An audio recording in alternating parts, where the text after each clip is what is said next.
नमस्कार दोस्तों, 21 जून 2022 के daily the Hindu editorial discussion में आपका स्वागत है। कौन कौन से आर्टिकल्स मैं आपके साथ डिस्कस करने वाला हूँ। वैसे तो डेली की बेसिस पे एडिटोरियल में 7 आर्टिकल्स छपते हैं। यहाँ मैं आपके साथ डिस्कस करूंगा 5 आर्टिकल्स। एक तो ये जॉब क्रिएशन से रिस्पेक्ट में श्याम सुंदर साहब ने एक आर्टिकल लिखा है कि भाई government should be the principal source of generating jobs. देखिए, जो नेहरूवियन मॉडल ऑफ इकोनॉमिक्स था उसमें सरकार एक मेजर जॉब क्रिएटर थी, लेकिन रीसेंट जो आइडियोलॉजी है सरकार की, वो सरकार जॉब क्रिएटर हो वो नहीं है, बट फिर भी सरकार का एक मेजर जॉब क्रिएटर होना जरूरी है। इस रिस्पेक्ट में व्यू पॉइंट है, व्यू पॉइंट को देखेंगे। फिर आर्टिकल 66 ए क्या फिर से आने वाला है। Article section 66 A of the IT act. Basically इसमें क्या था सेक्शन 66 ए में कि अगर आप ऑनलाइन मैसेजिंग के थ्रू किसी को कुछ बड़ा भुला कहते हो जिससे कुछ गड़बड़ हो सकती है, तो आपको लिटरली पकड़ के जेल में डाला जा सकता है। सेक्शन 66 ए को सुप्रीम कोर्ट ने अनकॉन्स्टिट्यूशनल बताया था, लेकिन अभी एक इंटरनेशनल डिस्कोर्स में इंडिया ने सेक्शन 66 ए जैसा कुछ लागू करने की कोशिश की है। ये क्या है, इसको समझने की कोशिश करते हैं। फिर कर्नाटका के अंदर जनता दल सेक्युलर और कांग्रेस पार्टी आपस में लड़ रही थी राज्यसभा के कैंडिडेट के नॉमिनेशन को लेकर, जिससे बीजेपी एक एक्स्ट्रा सीट जीत गई राज्यसभा की। ये क्या है, इसको देखेंगे। फिर जूलियन एसेंज और इन्वेस्टिगेटिव जर्नलिज्म के रिस्पेक्ट में एक आर्टिकल है, इसको देखेंगे। और मैक्रोन थोड़े हारते से नजर आ रहे हैं फ्रांस के अंदर। एक्चुअली ये प्रेसिडेंशियल इलेक्शंस में जीत गए थे, कंफ्यूज मत होइएगा। अभी जो फ्रांस की पार्लियामेंट है ना, उसके इलेक्शंस हुए हैं और वहां पे मैक्रोन के लिए मेजोरिटी बना पाना मुश्किल होता है। यहाँ पे एक्चुअली इस आर्टिकल में बताया गया कि मैक्रोन के लिए आगे आने वाले समय में लीड करना कितना मुश्किल होने वाला है। वीडियो को लाइक का बटन दबा देना दोस्तों। चैनल को अब तक शेयर और सब्सक्राइब नहीं किया, कर लीजिए। इंस्टाग्राम पे फॉलो कर लीजिए, टेलीग्राम ग्रुप ज्वाइन कर लीजिए। दोनों ही चीजों का लिंक नीचे दिया हुआ है। इंस्टाग्राम पे आपके साथ जुड़ने की कोशिश करता हूँ, टेलीग्राम ग्रुप पे आपको इस पर्टिकुलर लेक्चर की पीडीएफ मिल जाएगी। ज्यादा से ज्यादा लोगों से लेक्चर को शेयर करें दोस्तों, लाइक करें, क्योंकि इससे क्या है, वीडियो का एंगेजमेंट बढ़ता है, यूट्यूब वीडियो को और लोगों को रिकमेंड करता है। और हो सके तो सुपर थैंक्स का ऑप्शन दबा के और ज्वाइन बटन दबा के हेल्प करें। चलिए, पहला article, at the centre of job creation the government should reestablish its role as the principal employment generator. प्रधानमंत्री मोदी जी ने यहाँ पे 10 लाख गवर्नमेंट जॉब्स अनाउंस की अगले 18 महीनों में मिशन मोड में। तो इससे प्रधानमंत्री मोदी जी ने 4 मैसेजेस भेजे हैं, ऐसा ऑथर का बोलना है। पहला मैसेज क्या है कि भाई देखिए, एम्प्लॉयमेंट सच में आज एक प्रॉब्लम है और इसको पब्लिक डिस्कोर्स से छुपाया नहीं जा सकता। मतलब सच में आज की डेट में एम्प्लॉयमेंट एक प्रॉब्लम है, बढ़ाने की जरूरत है, उसके बारे में बातचीत करने की जरूरत है। दूसरा, जो प्राइवेट सेक्टर है, जिसमें सर्विस सेक्टर आता है, मैन्युफैक्चरिंग सेक्टर आता है, हालांकि इसमें सरकारी कंपनी भी है, बट ओवरऑल जो प्राइवेट कंपनियां हैं जिसमें मल्टीनेशनल कंपनीज डोमिनेंट है, जिनसे एक्सपेक्ट किया गया था कि इकोनॉमी में बहुत सारी जॉब्स क्रिएट करेंगी, ये उतनी जॉब क्रिएट करके ला नहीं पाई है। तो चूंकि ये इतनी जॉब क्रिएट करके ला नहीं पाई हैं, तो प्रॉब्लम है। अच्छा, ये जो प्राइवेट कंपनियां हैं, इन्होंने जो भी नौकरियां क्रिएट की है, या तो वो नौकरी बहुत हाई स्किल्ड जॉब है या वेरी लो स्किल्ड जॉब है। मतलब मीडियोकर्स के लिए वहां पे जगह नहीं है। और इसीलिए आप देखो कि हमारे देश में ज्यादातर जो लोग हैं वो मीडियोकर कैटेगरी में जॉब ढूंढ रहे हैं, तो उस कंटेक्स्ट में जॉब की कमी है। फिर तीसरा, government in the Nehruvian scheme of development occupied an important place in the labour market. ये क्या है, नेहरूवियन स्कीम ऑफ डेवलपमेंट, जो नेहरू जी के समय पे डेवलपमेंट पॉलिसी चलती थी, उस समय पे जॉब क्रिएशन पे बड़ा फोकस रहता था, सरकारी जॉब क्रिएशन पे। ठीक है भाई। और वो सरकारी जॉब क्रिएशन आज भी हो जाए तो मजा आ जाए, लेकिन आज ऐसा बताया जाता है कि सरकार का मानना है कि नहीं भाई, प्राइवेट सेक्टर्स जॉब क्रिएट करें, डिमांड के हिसाब से जॉब क्रिएट हो, बट वो यहाँ पे क्रिएट हो नहीं पा रही है। ओके, तो बेसिकली जो अभी की नेशनल डेमोक्रेटिक अलायंस की सरकार है, इनकी आइडियोलॉजी डिफरेंट है। ये नेहरूवियन मॉडल की तरह नहीं देखते, लेकिन बढ़ती महंगाई के चलते, अनएम्प्लॉयमेंट के चलते, अंडर एम्प्लॉयमेंट के चलते, ओवरऑल 2024 के इलेक्शन बगल के प्रोपोगेंडा की तरह 10 लाख जॉब्स यहाँ पे एनडीए ने अनाउंस कर दी हैं, नेशनल डेमोक्रेटिक अलायंस ने अनाउंस कर दी है, मतलब बीजेपी की सरकार ने अनाउंस कर दी है। अब ओवरऑल ये जो जॉब का अनाउंसमेंट किया है सरकार के द्वारा, इसको ऑथर थोड़ा डेसिफर करने की कोशिश कर रहे हैं। ओवरऑल सरकार यहाँ पे डाटा कहां से उठाती है, तो देखिए, ऑर्गेनाइज सेक्टर का जो डाटा है एम्प्लॉयमेंट का, वो जो लेटेस्ट अवेलेबल है वो है directorate general of employment and training का 2012 का डाटा। तो इस डाटा की स्टैटिस्टिक्स को यहाँ पे उठाया गया है। फिर कई बार सरकार क्या करती है, ईपीएफओ में कितने रजिस्ट्रेशन हुए, नेशनल पेंशन स्कीम में कितने रजिस्ट्रेशन हुए, employ state insurance scheme ESIC में कितने रजिस्ट्रेशन हुए, इसके बेसिस पे सरकार ये पता करती है कि कितनी जॉब्स मार्केट में है। लेकिन ये मिसलीडिंग हो सकता है। एनपीएस, ईएसआईसी और ईपीएफओ से ये पता चलना कि कितनी नौकरियां क्रिएट हो रही हैं, ये सरकार की गलत अप्रोच है। क्योंकि होता क्या है कि एक कंपनी के अंदर बहुत सारे ऐसे एम्प्लॉयज होते हैं जो बिल्कुल शुरुआत में कोई एनपीएस या ईएसआईसी जैसी स्कीम का बेनिफिट नहीं लेते, लेकिन जो अलग अलग कंपनीज हैं वो ये दिखाना चाहती हैं कि वो ऑर्गेनाइज सेक्टर में आती हैं, उन्होंने सरकारी टारगेट्स पूरे किए हैं, तो एक कंपनी कोशिश करती है कि over the course of time उनके जो एम्प्लॉयज हैं वो या तो एनपीएस में या ईएसआईसी में या ईपीएफओ में एनरोल हो जाए। तो एक एम्प्लॉय हो सकता है कंपनी में पिछले 4 साल से काम कर रहा हो, लेकिन उसने 5वें साल में एनपीएस का बेनिफिट लिया हो। तो ऐसे केसेस में अगर एनपीएस के अंदर रजिस्ट्रेशन हो रहा है तो इसका मतलब ये नहीं है कि नई जॉब क्रिएट हो रही है। सरकार अगर ये सोच रही है कि एनपीएस, ईपीएफओ, ईएसआईसी में आज रजिस्ट्रेशन हो रहा है तो मतलब नई जॉब क्रिएट हो रही है, तो ये गलत है। हो सकता है वो एम्प्लॉय पहले से काम कर रहा हो, उसने रजिस्ट्रेशन अभी किया हो। तो इसको आप फॉर्मलाइजेशन कहोगे, इसको आप एम्प्लॉयमेंट जनरेशन नहीं कहोगे। समझ गए बात को? तो ओवरऑल सरकार की अप्रोच में यहां पे ऑथर खामी निकाल रहा है। मैं कहूंगा कि ये एक लॉजिकल खामी है, ये एक अच्छा ऑब्जर्वेशन है ऑथर का। फिर आगे देखा जाए, अभी जो 10 लाख जॉब का अनाउंसमेंट किया गया है सरकार के द्वारा, उसमें से लगभग 8,72,243 तो एग्जिस्टिंग वैकेंसीज है। सेंट्रल गवर्नमेंट डिपार्टमेंट्स में लगभग 8,72,243 सीटें खाली पड़ी हैं, 8,72,000। तो पहले तो इनको भरा जाएगा, तो इनको भरा जाएगा तो ज्यादा कुछ नई एक्स्ट्रा जॉब्स बची नहीं। और ओवरऑल ये जो 10 लाख का जॉब क्रिएशन है, इसको आपको वाइडर कंटेक्स्ट में देखना है। पॉइंट ये है कि लगभग 241 जो सेंट्रल पब्लिक सेक्टर एंटरप्राइजिंग है, पीएसयूज है हमारे देश में, वो रिसेंट ईयर्स में जॉब्स कम कर रही हैं। 2017-18 में सेंट्रल पब्लिक सेक्टर एंटरप्राइजेस में 10,84,000 नौकरियां थी। 2018-19 में हो गई 10,71,000 और 2019-20 में हो गई 9.22 लाख। तो कहीं ना कहीं सेंट्रल पब्लिक सेक्टर एंटरप्राइजेस में नौकरियां कम हो रही हैं, और यहां पे नौकरी बढ़ाने की बात नहीं की है मोदी जी ने, तो ये कॉज ऑफ कंसर्न है कि सेंट्रल पब्लिक सेक्टर एंटरप्राइजेस, जो कि नेहरूवियन मॉडल के समय पे सबसे बड़े एम्प्लॉयमेंट क्रिएटर की तरह देखी जाती थी, यहां पे एम्प्लॉयमेंट कम हो रहा है, बढ़ नहीं रहा है। इनफैक्ट मैं बता दूं, मैं मेरे बहुत से दोस्त हैं सेंट्रल पब्लिक सेक्टर एंटरप्राइजेस में, बीएचईएल में, एनटीपीसी में, वो डरे हुए हैं कि उनकी नौकरियां ना चली जाए, वो डरे हुए हैं कि कंपनी प्राइवेटाइज ना हो जाए, इतना डरे हुए हैं वो। उनके जो बोनस वगैरह आते थे ना पहले, बीएचएल में तो मेरे 2-3 साथी हैं, मतलब ये मैनेजर की पोस्ट पे, उनका ये बोलना है कि एक समय तो ऐसा था कि 1.5-2 लाख साल का बोनस आता था इनके पास, सिर्फ बोनस 2 लाख रुपए आता था। और आज की डेट में बोनस तो आया ही नहीं पिछले 3 सालों से, तनख्वाह का जो इंक्रीमेंट है वो भी नहीं लग रहा। बहरहाल वो एक अलग चीज है। तो भाई ये जो 10 लाख का जॉब क्रिएशन है ना, इसको लेबर मार्केट के कंटेक्स्ट में समझना जरूरी है। लेबर मार्केट में भले ही लेबर फोर्स और वर्क फोर्स पार्टिसिपेशन रेट थोड़ा बहुत बढ़ा हो, अभी पिछले कुछ दिनों से हम डाटा की बात कर रहे हैं, लेकिन जो सेल्फ एम्प्लॉयमेंट कैटेगरी है, एग्रीकल्चर सेक्टर में जो एम्प्लॉयमेंट रेट है वो बढ़ा है। अगर पिछले 3 पीरियोडिक लेबर फोर्स के हिसाब से देखें तो जो एग्रीकल्चर सेक्टर में एम्प्लॉयमेंट है ना, वो 43% से 47% हुआ है। मतलब ओवरऑल आपका एम्प्लॉयमेंट बढ़ रहा है, लेकिन वो एम्प्लॉयमेंट उन नौकरियों में बढ़ रहा है जहां पे तनख्वाह कम मिलती है, या फिर एग्रीकल्चर में बढ़ रहा है। समझ गए? तो इससे हो ये रहा है कि हमारी देश की एक बहुत बड़ी वर्कफोर्स एक छोटी सी, आप कह लो, इकोनॉमी के पार्ट में फंसी हुई है, जिससे उनकी प्रोडक्टिविटी कम हो जाती है। तो आप कह सकते हो कि जो huge marks of workers India के अंदर काम कर रहे हैं, वो बस हमारी नेशनल इनकम के 1/6 में, मतलब लगभग 16% में काम कर रहे हैं। ये हेल्दी इकोनॉमी के लिए अच्छा नहीं है। जो मैन्युफैक्चरिंग सेक्टर का शेयर है हमारी नेशनल इनकम में, वो 2018-19 में 12.1% था, 2020-21 में 10.9% आ गया। तो यहाँ पे एम्प्लॉयड लोग भी कमी होने वाले। फिर भाई अगर एम्प्लॉयमेंट रेट की बात की जाए, तो एम्प्लॉयमेंट रेट ऐसा बताया जाता है कि 2000 अनएम्प्लॉयमेंट रेट 2019-20 में 4.8% था, 2020-21 में 4.6% हो गया, मतलब कम हुआ है। लेकिन पूरी दुनिया में फॉलो किए जाने वाला current daily status unemployment figure को आप देखोगे तो 2020-21 में इंडिया के लिए 7.5% था।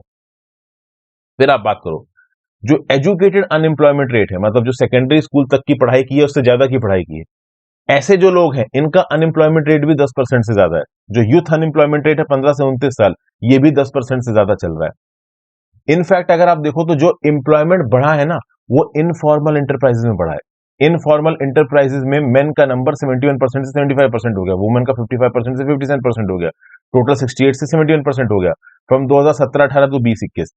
तो बेसिकली यहां पे जो अनएम्प्लॉयमेंट घट रहा है, एम्प्लॉयमेंट बढ़ रहा है, ट्रेंड ये है कि फॉर्मलाइजेशन से इनफॉर्मलाइजेशन हो रहा है। लोग लो पेड जॉब्स में जाते हैं, एग्रीकल्चर कैटेगरी में जा रहे हैं, जबकि ये सही साइन नहीं है। लोगों को मैन्युफैक्चरिंग सर्विस सेक्टर में जाना चाहिए, कंस्ट्रक्शन सेक्टर में जाना चाहिए, उसे फॉर्मलाइजेशन बोलते हैं। अभी जो हो रहा है, जो अनएम्प्लॉयमेंट घट रहा है, वो नॉन फॉर्मलाइजेशन इनफॉर्मलाइजेशन का प्लान है। ठीक है भाई, ये सब चीजें हैं।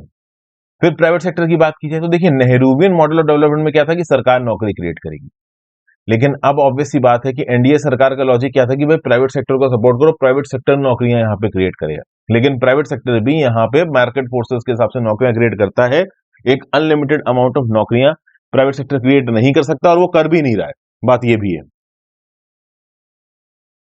फिर भाई यहाँ पे बहुत से ऐसे एस्टिमेट्स निकल के आते हैं जो गिग इकोनॉमी में काम करने वाले, गिग इकोनॉमी मतलब जो डेली के दिहाड़ी मजदूर टाइप के लोग हो गए, या फिर कह लीजिए जो चाट वगैरह का ठेला लगाते हैं, ठीक है ना, स्ट्रीट वेंडर्स हो गए, तो ये गिग इकोनॉमी में काम करने वाले लोग। अब गिग इकोनॉमी में काम करने वाले लोगों को मिडिल आप कह लो सेक्टर में काम करने वाले लोगों के रिस्पेक्ट में बहुत सारे आप कह लो ये कंसल्टिंग एजेंसीज अपने एस्टिमेट्स निकालती रहती हैं, लेकिन ये जो कंसल्टिंग एजेंसीज हैं ये वेस्टेड इंटरेस्ट के बेसिस पे काम करती हैं, और वेस्टेड इंटरेस्ट इकोनॉमिक फिगर्स को तोड़ मरोड़ के अपने हिसाब से दिखाते हैं। और आज की डेट में बहुत सारा इन्वेस्टमेंट ऐसा है जो बहुत कम जॉब क्रिएट कर रहा है। फॉर एग्जाम्पल अदानी ग्रुप में उत्तर प्रदेश में 70,000 करोड़ रुपए इन्वेस्ट किए, लेकिन इससे जॉब्स कितनी क्रिएट होंगी? केवल 30,000। तो इतना बड़ा क्वांटम ऑफ मनी यहाँ पे इन्वेस्ट हो रहा है, जॉब कम क्रिएट हो रही है।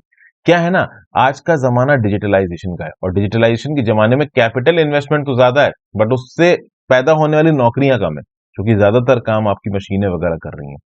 तो अब ऐसे समय में गवर्नमेंट को ही समझा जा सकता है एक ऐसा सोर्स जो कि enough amount of jobs create कर सकती है। बट कितनी? भाई इंडिया की आबादी 140 करोड़ से ज्यादा है, गवर्नमेंट कितनी नौकरियां क्रिएट करेगी? ये एक बहुत बड़ा सवाल है। तो ये सब बातें यहाँ पे बताया गया। एम्प्लॉयमेंट जनरेशन इस समय पे पॉपुलर डिस्कोर्स में, एम्प्लॉयमेंट जनरेशन से रिलेटेड पॉलिसी फॉर्मुलेशन बनाना जरूरी है। माना कि सरकार सारी जॉब्स क्रिएट नहीं कर सकती, लेकिन आज के इन्वायरमेंट में सरकार को मेजर जॉब क्रिएटर की तरह उठ के सामने आना पड़ेगा।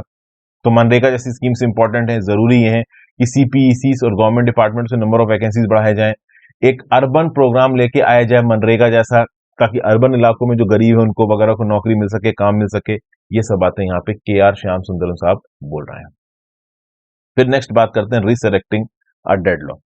देखिए section 66A of the information technology act 2000, इसको 2015 में सुप्रीम कोर्ट ने अनकॉन्स्टिट्यूशनल बोल दिया, Shreya Singhal versus union of India case में।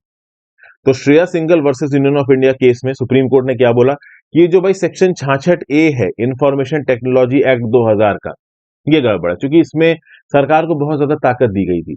अगर आपने सोशल मीडिया पे कोई एक छोटा सा मैसेज तक लिख दिया और वो मैसेज सरकार को लगता है कि हाँ भाई ये पब्लिक ऑर्डर डिस्टर्ब कर सकता है, किसी और को बदनाम कर सकता है, तो ऐसे केसेस में आपको सेक्शन 66A के अंदर अरेस्ट किया जा सकता था। तो इसलिए सुप्रीम कोर्ट ने इस सेक्शन 66A को 2015 में अनकॉन्स्टिट्यूशनल बोल दिया। लेकिन ये सेक्शन 66A फिर से न्यूज में है। क्यों? क्योंकि रिसेंटली ही यूनाइटेड नेशंस में एक ट्रीटी के ऊपर बातचीत चल रही है, एक इंटरनेशनल ट्रीटी के ऊपर जो कि साइबर क्राइम को कॉम्बैट कर सके। और ऑब्वियस ही बात है इस ट्रीटी के निगोसिएशंस में इंडिया पार्टिसिपेट कर रहा है। अब इंडिया ने यहाँ पे फॉर्मल सबमिशन डाला है कि भैया साइबर क्राइम के अंदर अगर ऑफेंसिव मैसेजेस हो तो ऑफेंसिव मैसेजेस को क्रिमिनलाइज करना चाहिए। तो साइबर क्राइम की बात हो रही हो, साइबर क्राइम में भाई इंटरनेट के थ्रू क्राइम की बात हो रही, तो ऐसे केसेस में अगर कोई ऑफेंसिव मैसेजिंग हो रही तो उसको क्रिमिनलाइज करो। और इसी ऑफेंसिव मैसेजिंग को section 66A of the IT act के थ्रू भारत सरकार ने क्रिमिनलाइज किया था, लेकिन सुप्रीम कोर्ट ने उसको अनकॉन्स्टिट्यूशनल बोल दिया। तो क्या अब फिर से सेक्शन 66A जैसा क्या India international cyber crime legislation में लेके आना चाह रहा है? क्या कोई ये बैकडोर अटेम्प्ट है लेजिस्लेशन के प्रति? क्या 66A जो इंडिया के अंदर फ्री स्पीच को कर्व कर रहा था, जिसको सुप्रीम कोर्ट ने अनकॉन्स्टिट्यूशनल बोला, इसको इंटरनेशनल लॉ के रास्ते क्या इंडिया डोमेस्टिक लॉ में लाने की कोशिश करेगा? ऐसे कुछ सवाल यहां पे उठ खड़े। लेकिन अब देखिए ऑथर यहां पे बोल रहा है कि इस चीज के बारे में बहुत ज्यादा सोचने की जरूरत नहीं है।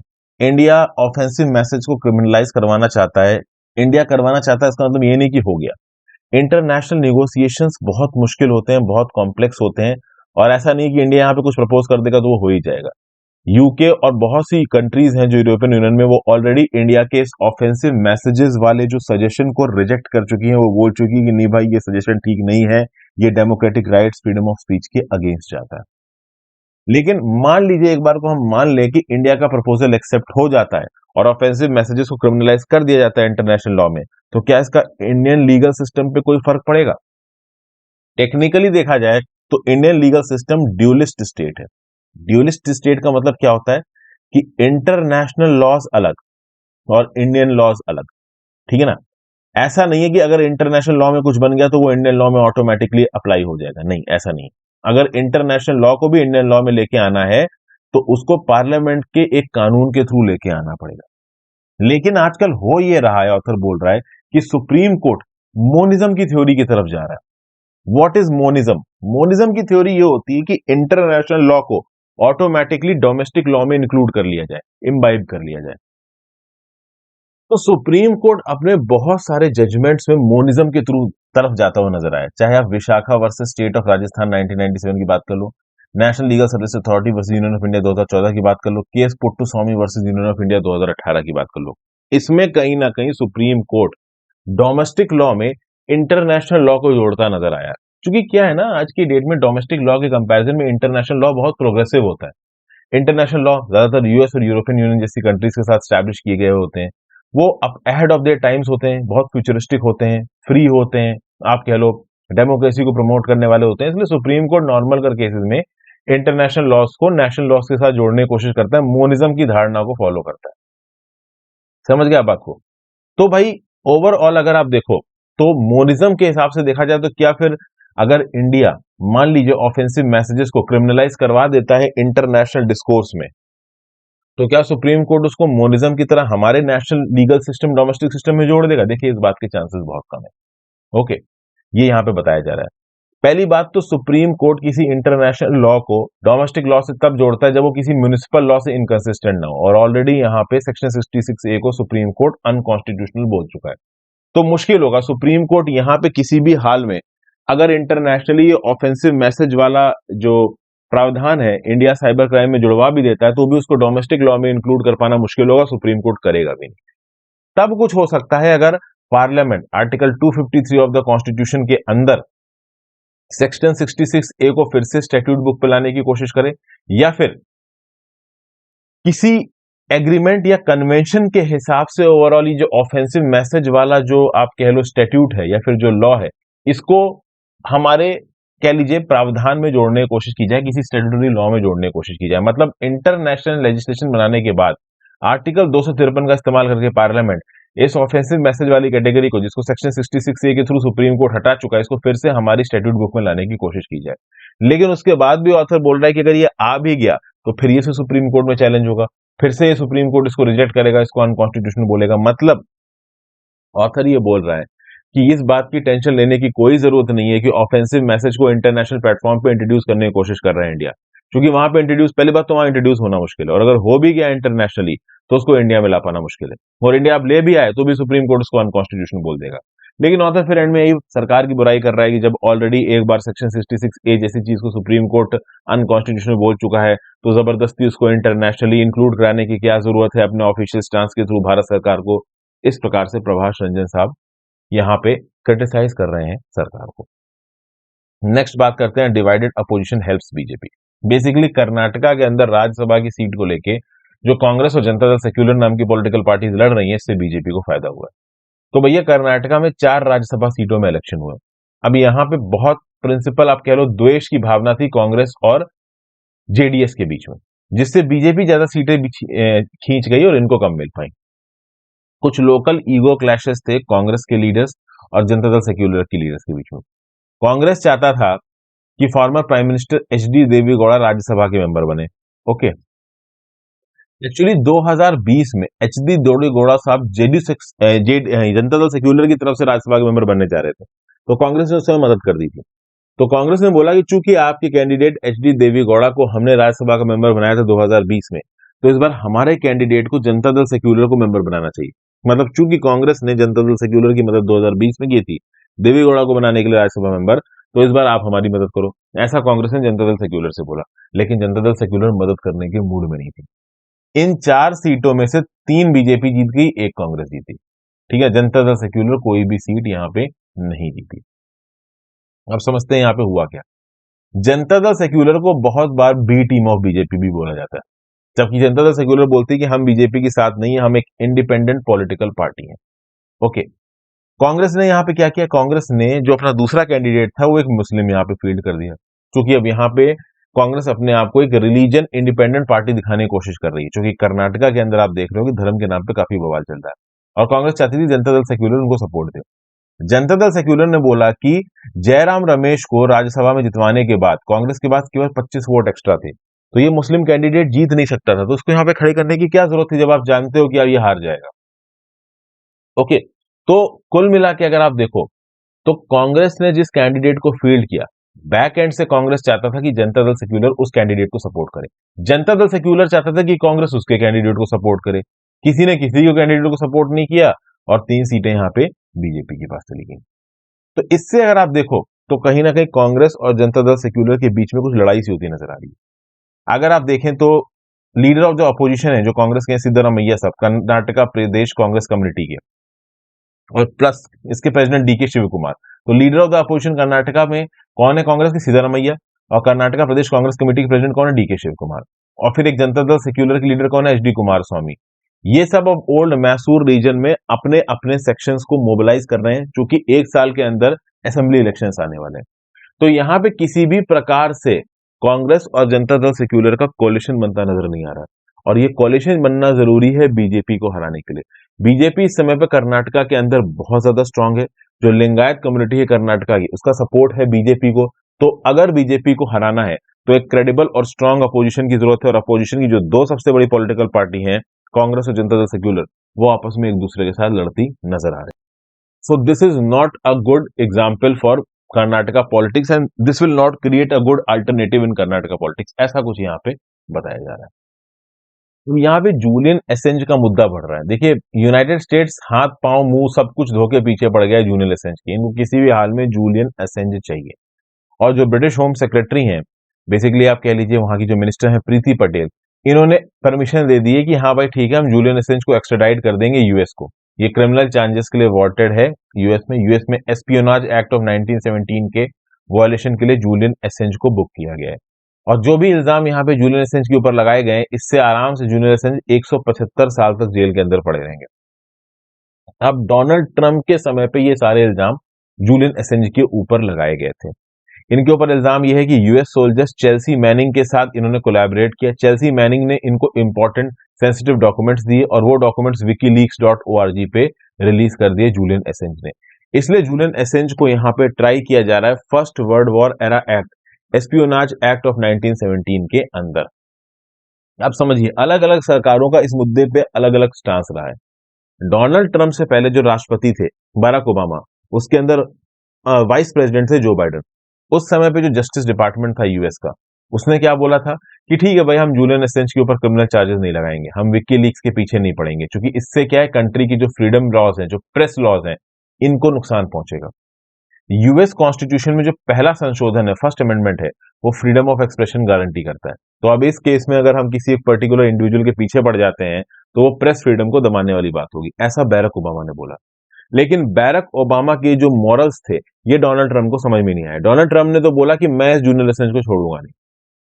अब डोनाल्ड ट्रंप एक ऐसी कंजर्वेटिव अप्रोच, एक ऐसा माइंडसेट अमेरिका में स्टैब्लिश करके गए हैं, जिसको थोड़ा बहुत जो बाइडेन को फॉलो करना पड़ेगा, नहीं तो अगले इलेक्शन जीतना मुश्किल हो जाएगा। किसके लिए? रिपब्लिकन पार्टी के लिए, सॉरी डेमोक्रेट पार्टी के लिए। तो अब ऐसे केसेस में अगर आप देखो तो जो बाइडेन भी पीछे पड़े हैं कि जूलियन एसेंज को लेके आओ अमेरिका के अंदर। विकीलीक्स ने लीक क्या किया था? तो भाई, अमेरिका इंटरनेशनल और ह्यूमैनिटेरियन लॉ कैसे वायलेट करता है, इराक और अफगानिस्तान में क्या वॉर क्राइम्स कमिट किए हैं अमेरिका ने, ठीक है ना, अमेरिका कैसे दुनिया भर की डेमोक्रेसीज को गिराता है, ऑटोक्रेसीज को सपोर्ट करता है, इससे रिलेटेड डिप्लोमेटिक केबल्स यहां पे रिलीज कर दिए गए, लीक कर दिए गए। इन्वेस्टिगेटिव जर्नलिज्म इसको बोला गया। अमेरिका की सरकार के ऊपर यहां पे सवाल उठा दिया गया। पूरी दुनिया के सामने अमेरिका ने जो भी गड़बड़ की थी, जो भी चालूपना किया था, जो भी बदतमीजियां की थी, वो सब यहां पे सामने आ गई। अमेरिका को काफी ह्यूमिलिएट होना पड़ा। और इसके बाद कोई भी रिस्पॉन्सिबल डेमोक्रेटिक सरकार क्या करेगी कि जिसने भी ये डेमोक्रेटिक राइट्स का उल्लंघन किया है, गलत चीजें की हैं, उनको ट्राई करो। लेकिन नहीं, उनको ट्राई करने की बजाय जिसने यहाँ पे इंफॉर्मेशन रिलीज की, जूलियन एसेंज, इसके पीछे पड़ गए कौन? अमेरिका वाले। अब जूलियन एसेंज के पीछे एक डॉग परसूट है, कुत्ते की तरह इसके पीछे पड़ गए हैं। बस यही एक आश्वासन दिया है यूके की सरकार को कि हम जूलियन एसेंज को एक मैक्सिमम सिक्योरिटी प्रिजन में नहीं रखेंगे। अगर जूलियन एसेंज चाहें तो इनके नेटिव ऑस्ट्रेलिया में भी इनको कैद करके रखा जा सकता है, अगर वो इस बात की रिक्वेस्ट करेंगे तो बेसिकली यहाँ पे जो यूएस का स्टांस है, वो डेमोक्रेटिक स्टांस नहीं है। वो फ्रीडम ऑफ एक्सप्रेशन को प्रमोट करने वाला स्टांस नहीं है। ये इन्वेस्टिगेटिव जर्नलिज्म को क्रिमिनलाइज कर रहे हैं, जो कि नहीं होना चाहिए। अच्छा, जूलियन एसेंज एक ऑस्ट्रेलियन सिटीजन है, तो इस समय पे ऑस्ट्रेलिया में जो लेबर पार्टी की सरकार है वो भी दबे शब्दों में बोल रही है कि ये गलत है, यूएस गलत तरीके से पीछे पड़ा है, ऐसे जूलियन एसेंज के पीछे नहीं पड़ना चाहिए। बट ओपनली ऑस्ट्रेलिया कुछ भी नहीं बोल रहा है। अभी रिसेंट ऑकस डील साइन हुई, ऑस्ट्रेलिया के बहुत सारे और भी हैं, तो एक आदमी के लिए कौन इतना बवाल करे। तो जूलियन एसेंज के पीछे जो पड़ने वाला काम है यहाँ पे अमेरिका का, इसको क्रिटिसाइज किया जा रहा है। अब बात करते हैं फ्रांस के पार्लियामेंट्री इलेक्शंस की। देखिए, लगभग एक महीने पहले फ्रांस के प्रेसिडेंशियल इलेक्शंस हुए थे, जिसमें इमैनुअल मैक्रोन साहब जीत गए थे। अब हुए हैं पार्लियामेंट्री इलेक्शंस, और इस पार्लियामेंट्री इलेक्शंस में अगर आप देखो तो जो मिस्टर मेलेनचोलन का कॉलिशन है, मेलेनचोलन लेफ्टिस्ट, जो अनबोर्ड पार्टी, फ्रांस की जो लेफ्टिस्ट पार्टी है जिसका नाम है अनबोर्ड पार्टी, इसको बिलोंग करते हैं। 2017 के पार्लियामेंट्री इलेक्शंस में इन्होंने 17 सीटें जीती थी, इस बार 131 सीटें जीती हैं। मतलब जो लेफ्ट तबका है फ्रांस का, ये रिसर्च कर रहा है, ऊपर उठ रहा है। जो मिस्टर मैक्रोन की पार्टी है रिनेसा, और इनके जो अलाइज है, इन्होंने 245 सीट्स जीती हैं।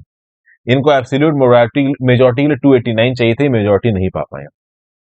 तो फ्रांस की जो पार्लियामेंट है 577 मेंबर्स की, 245 सीटें रेनेसा पार्टी के पास, जो कि मैक्रोन की पार्टी है, 131 सीटें अनबोर्ड पार्टी के पास, जो कि जियान लुक मेलेनचौन की है, और जो फार राइट नेशनल रैली की पार्टी है मैरिन ले पेन की, इनके पास 89 सीटें। तो कुल मिला के आप देख सकते हो कि जो लेफ्ट तबका है फ्रांस का और जो राइट तबका है फ्रांस का, ये रिसर्च कर रहा है। खासकर जो लेफ्ट तबका है, ये बहुत तेजी से रिसर्च कर रहा है, ऊपर उठ रहा है। ओके, तो भले ही यहाँ पे Emmanuel Macron back to back presidential elections जीत गए हैं, लेकिन इसके बावजूद भी आगे आने वाले जो 5 साल है इमैनुअल मैक्रोन के लिए बहुत मुश्किल होने वाले हैं। फिर अगर आप देखो, जब प्रेसिडेंशियल इलेक्शन हुए थे तो फर्स्ट राउंड ऑफ वोटिंग में मिस्टर मैक्रोन 50% से ज्यादा वोट नहीं ला पाए थे। सेकेंड राउंड ऑफ वोटिंग में उन्होंने मिस ली पेन को हरा दिया, लेकिन जो मिस ली पेन को हराने का मार्जिन था, वो मार्जिन 2017 के कंपैरिजन में काफी कम हो चुका था। अगर देखा जाए तो ये जो इमैनुअल मैक्रोन है, ये कौन से बेसिस पे फ्रांस के अंदर राष्ट्रपति बने हैं, समझिए।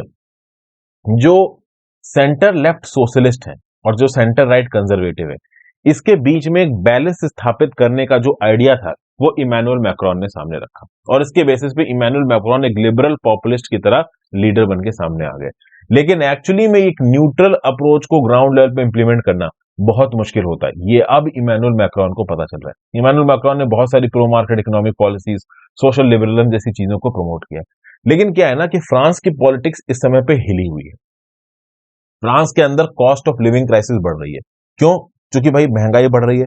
महंगाई बढ़ने की वजह क्या है? क्योंकि यूक्रेन रशिया वॉर चल रहा है, और रशिया यूक्रेन वॉर को इस समय पे बैलेंस कर पाना दुनिया की अच्छी से अच्छी कंट्रीज के लिए मुश्किल हो रहा है।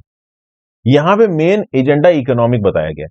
अगर आज की डेट में रशिया यूक्रेन वॉर बंद हो जाता है, चीजें फ्रांस के अंदर स्टेबलाइज हो जाती हैं, इन्फ्लेशन थोड़ा कंट्रोल में आ जाता है, लोगों के पास खाने पीने का पैसा आ जाता है, तो शायद मैक्रोन के लिए चीजें मुश्किल ना हो।